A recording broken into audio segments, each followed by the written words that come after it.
Inilah Injil suci menurut Yohanes. Ketika hari sudah malam, pada hari pertama minggu itu, berkumpullah murid-murid Yesus di suatu tempat dengan pintu-pintu yang terkunci, karena mereka takut kepada orang-orang Yahudi. Pada waktu itu datanglah Yesus dan berdiri di tengah-tengah mereka dan berkata, "Damai sejahtera bagi kamu." Dan sesudah berkata demikian, ia menunjukkan tangannya dan lambungnya kepada mereka. Murid-murid itu bersukacita ketika mereka melihat Tuhan. Maka kata Yesus sekali lagi, "Damai sejahtera bagi kamu. Sama seperti Bapa mengutus aku, demikian juga sekarang aku mengutus kamu." Dan sesudah berkata demikian, ia mengembusi mereka dan berkata, "Terimalah Roh Kudus.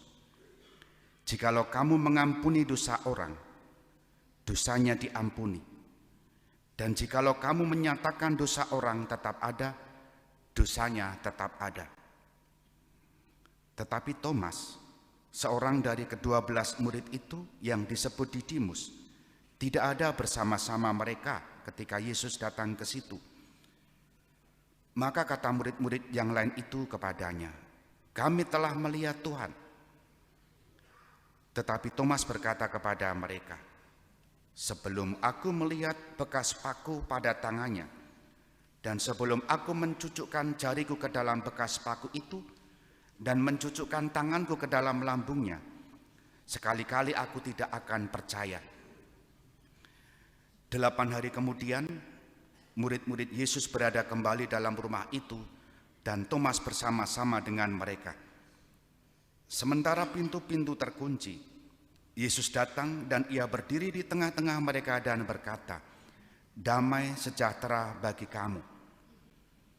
Kemudian ia berkata kepada Thomas, "Taruhlah jarimu di sini dan lihatlah tanganku. Ulurkanlah tanganmu dan cucukkan ke dalam lambungku, dan jangan engkau tidak percaya lagi, melainkan percayalah." Thomas menjawab dia, "Ya Tuhanku dan Allahku." Kata Yesus kepadanya, "Karena engkau telah melihat aku, maka engkau percaya. Berbahagialah mereka yang tidak melihat namun percaya." Memang masih banyak tanda lain yang dibuat Yesus di depan mata murid-muridnya yang tidak tercatat dalam kitab ini. Tetapi semua yang tercantum di sini telah dicatat, supaya kamu percaya bahwa Yesuslah Mesias, Anak Allah, dan supaya kamu oleh imanmu memperoleh hidup dalam namanya. Demikianlah sabda Tuhan. Saudari-saudara yang dikasihi Tuhan, selamat pagi berkah dalem. Siapa yang nama baptisnya Thomas? 1, 2. Nama Thomas itu seringkali jadi favorit nama pelindung baptis atau nama baptis. Bahkan hari ini yang tugas KOR pun lingkungan Thomas. Betul? Barangkali salah satu tanda-tandanya orang yang berlindung pada nama Thomas itu orang dipercaya. Tidak ya. Hanya tokoh yang tadi muncul dalam bacaan Injil beberapa kali disebut di sana namanya Thomas. Dan selalu dipandang sebagai orang yang tidak mudah percaya. Maka seringkali ini juga dikutip untuk mereka yang tidak gampang percaya. Lalu katanya begini, "Jangan seperti Thomas, ora gampang percaya, senengane kok maido." Kurang lebih seperti itu. Tetapi menarik bahwa peristiwa yang tadi kita dengar dalam bacaan Injil, kata yang barangkali menjadi bahan permenungan kita adalah kata melihat. Thomas tidak percaya karena Thomas ini tidak langsung melihat Tuhan. Sementara teman-teman yang lain bersaksi, "Kami telah melihat Tuhan." Diceritakan kepada mereka. "Kami telah melihat Tuhan," diceritakan kepada Thomas. Reaksinya begitu. Maka Apa itu melihat? Melihat itu melibatkan indera. Mencecap, itu merasa. Menghirup hidung. Melihat dengan mata. Kemudian mendengar dengan telinga. Artinya butuh indera. Bahkan indera lain, telinga misalnya. Meskipun indera mata ini tidak bisa melihat, hanya karena indera satu ini, telinga ini mendengar, sudah bisa menebak bahwa itulah dia. Contoh, kalau Bapak Ibu sudah kenal saya, meskipun tidak melihat saya bengok selir gitu, pasti akan membedakan ini suaranya Romo Dadang atau Romo Ngatmo atau Romo Murti, iya kan? Jangan disamakan, oh ini suara anjing, jangan, ini suara manusia jelas. Bahkan ketika dari jauh melihat prejengan itu bahasa Indonesia apa ya? Ya, apa? Postur, tekstur, apapun istilahnya, gelendeh. Meskipun tidak mendengar suaranya, melihat postur saja sudah tahu itu sih. Nah, bisa jadi melibatkan indera. Melihat Tuhan menjadi permenungan kita. Apakah kita masih mencari dalam hidup kita, pencarian dalam hidup kita dengan melihat Tuhan, menemukan Tuhan? Para murid sudah merasakan dan bersaksi sehingga kita sekarang bisa percaya karena kesaksian mereka. Tetapi melihat Tuhan tidak harus dengan belegernya tadi ya, dengan melihat atau mendengar suaranya tadi, tetapi dengan merasakan apa yang selama ini kita perjuangkan mulai dari lingkungan misalnya. Kita lihat dalam bacaan pertama, para rasul diceritakan di sana, bacaan pertama, hidupnya selalu gimana? Berkumpul bukan? Ya kan? Memecahkan roti bukan? Ya kan? Dengan penuh syukur bukan? Kalau itu teks nanti dilanjutkan, meskipun tidak ditulis dijadikan kutipan hari ini, bisa dilanjutkan.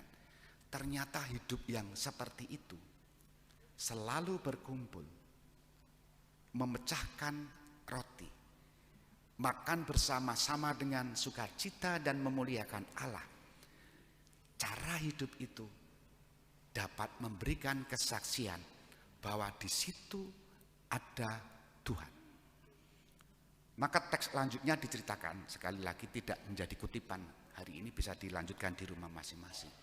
Jumlah murid-murid Tuhan makin lama makin bertambah dan jumlahnya mencapai 5.000 orang, hanya dihitung laki-laki saja. Kalau dihitung dengan perempuan, anak-anak tentu lebih banyak lagi. Poinnya adalah cara hidup mereka itu menjadi daya tarik. Dan banyak orang melihat, oh ada kasih, oh ada Tuhan, oh ada sukacita. Maka melihat Tuhan tidak harus dengan melihat belegernya Tuhan, suaranya Tuhan, ataupun salaman dengan Tuhan, atau mencucukkan tangan kita di lambung atau di delamaan, ya itulah tangan itu. Tapi suasana, anak-anak muda mungkin sekarang bisa menyebut vibesnya apa itu, saya sendiri juga tidak tahu apa itu ya, suasananya atau kurang lebih seperti itu ya. Itulah cara kita melihat Tuhan. Maka ada lagu dalam Kamis Putih yang selalu kita nyanyikan saat entah itu perarakan sakrama kudus atau pencucian kaki, di mana ada cinta kasih.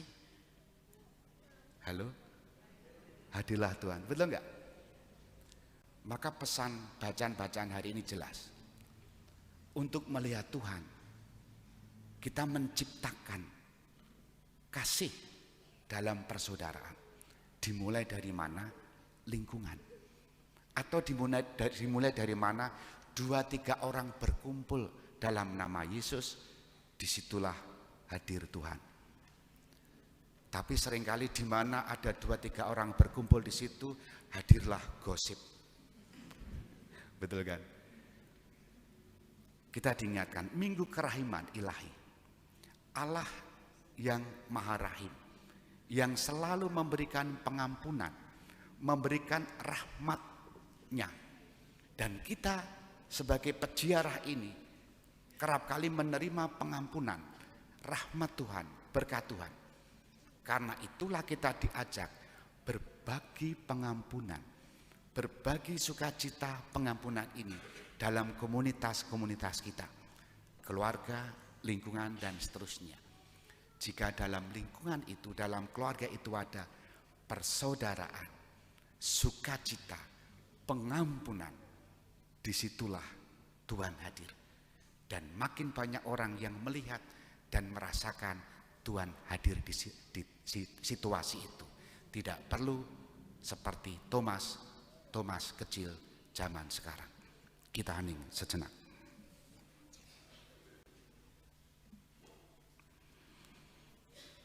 Dimuliakanlah Yesus yang dulu hidup, sekarang dan selama-lamanya.